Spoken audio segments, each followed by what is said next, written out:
किसने तोड़े मुझे बताओ, मैं उसको दंडित करूंगा। धर्म ने कहा मैं किसका नाम ले दूं? अरे हमारे कर्म में ही लिखा होगा। क्यों? मुझे तो यह पता है कि संसार में ना कोई किसी को सुख देता है ना कोई किसी को दुख देता है। आज जो सुखी है अपने कर्म से, जो दुखी है अपने कर्म से। क्यों? को न गाओ सुख दुख कर दाता और निज कृत कर्म भोग सब को न गाओ सुख दुख कर दाता निज कृत कर्म भोग सब दाता।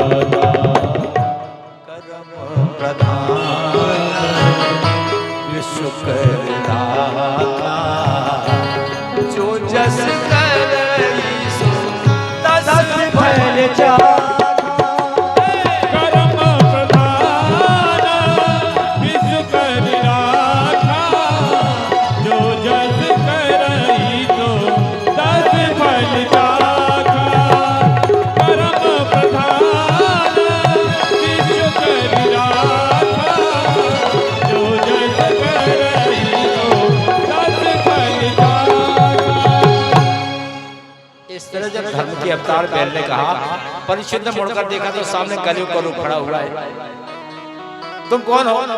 महाराज मैं कलयुग हूँ, मेरे राज्य में रहने का तुम्हें अधिकार नहीं है। तलवार निकाल के मारने को उद्यत हुए।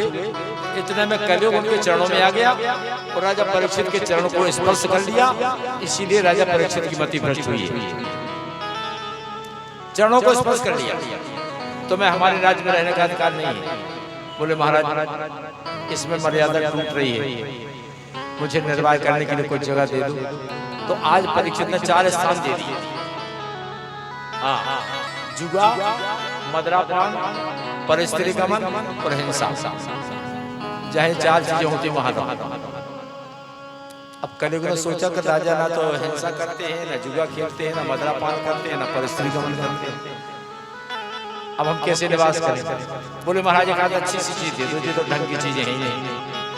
परीक्षित के मुंह से निकल के जाओ सोने में भी तुम्हारा बात। अब देखिए आप उसी समय सूजी से प्रश्न कर लिया सोनकादि का शिव ने कहा महाराज मैंने सुना है कि सोने में भगवान का वास है, तो कलयुग का वास कैसे हो? सूजी ने कहा देखो जो अपने परिश्रम से कमाया हुआ धन है उसमें भगवान का वास होता है, और जो किसी प्राणी की हिंसा करके कमाया हुआ धन होता है उसमें कलयुग का वास होता है। तो राजा परीक्षित का मुकुट अच्छा नहीं था। वो राजा परीक्षित का था ही नहीं, पांडवों का नहीं था, वो तो जरासंध का था, जरासंध पापी था। और इसी कारण से कलयुग को आने में सुविधा हुई। अब कलयुग अपनी चोट करता है राजा के हृदय में बैठकर। राजा परीक्षित तो ऐसे थे कि संतों के आश्रमों पर झाड़ू लगाने जाते थे पेश बदल बदल कर। इतने करुणावान थे। एक बार जब समीक ऋषि के आश्रम पर पहुंचे, समीक ऋषि समाधि में बैठे थे। परीक्षित ने कहा महाराज मुझे भूख लगी है, प्यास लगी है, कुछ खाने को दो, पानी पीने को दे दो। लेकिन समीक ऋषि तो अंतर्मुखी हो गए थे। अब कलयुग यहाँ चोट कर रहा है। राजा परीक्षित ने एक धनुष से मरा हुआ सांप पड़ा था उसको उठाया और ऋषि के गले में डाल दिया, समीक ऋषि, और वहां से चले गए।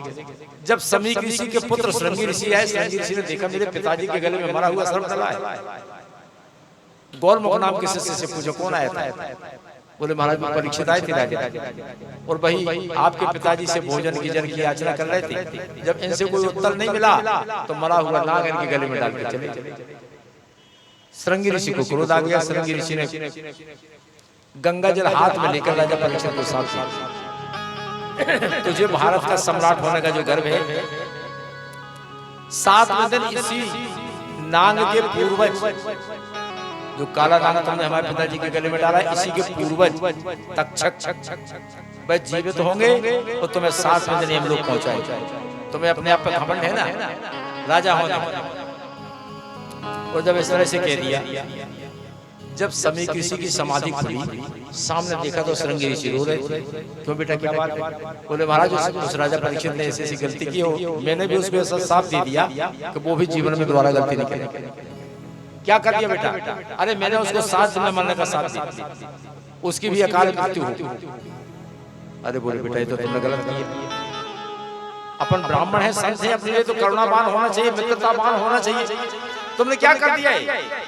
जिस राजा के राज्य में हम निर्भय होकर जंगल में निवास करते हैं, जंगल में रहते हैं, और वो राजा हमारी रक्षा करता है, बेटा उसके लिए ऐसा साफ नहीं देना। खैर जो हुआ, जो वाणी का बाण निकल गया, अब लौट के तो आता नहीं है, लेकिन उसको भी पहले सूचना कर दो। गौरमुख नाम के शिष्य ने जाकर राजा परीक्षित को बताया, तो परीक्षित ने जब देख लिया कि अब तो मरना ही, 7वें दिन मेरी मृत्यु है। आज परीक्षित घर द्वार राजपाट सब छोड़ करके सीधे जाकर गंगा के किनारे बैठ गए। जो भारत का सम्राट है, लेकिन जब गंगा के किनारे बैठे तो पानी पीने को गिलास भी नहीं है इनके साथ। हाँ, जब राजा परीक्षित ने त्याग किया, एक लोटा भी साथ नहीं है, गिलास भी साथ नहीं है, जाके समाधि में बैठ गए। और जब संत लोगों को पता चला कि राजा परीक्षित को साफ मिला है, तो बड़े बड़े संत जिनमें अत्रि, देवराज, गौतम, भंगरा, कश्यप, वामदेव, कई प्रकार के संत वहां पहुंच गए। राम राम, बड़ा गलत। अच्छे व्यक्ति को कोई दंड मिल जाए तो लोग बात सोचते हैं कि अरे बड़ा गलत हो गया, उससे मिलने जाते हैं। तकरीबन 25,000 संत राजा परीक्षित के पास बैठे, लेकिन जब कोई भी निश्चय नहीं कर पाया कि राजा परीक्षित को 7 दिन में मुक्ति कैसे मिल जाए, कोई निर्णय नहीं कर पाया। उसी समय जो सुखदेव जी महाराज भगवान कृष्ण की समाधि में बैठे थे, एकाएक सुखदेव जी की समाधि खुली और सुखदेव जी से कोई कह रहा है चलो परीक्षित के पास, चलो परीक्षित के पास। तुरंत सुखदेव जी परीक्षित के पास आए, उठकर आए, सब लोगों ने खड़े होकर स्वागत किया। संतों ने कहा परीक्षित अब समझ लो तुम्हें मुक्ति मिल गई। ऐसे महापुरुष के दर्शन मात्र से मुक्ति मिल जाती है।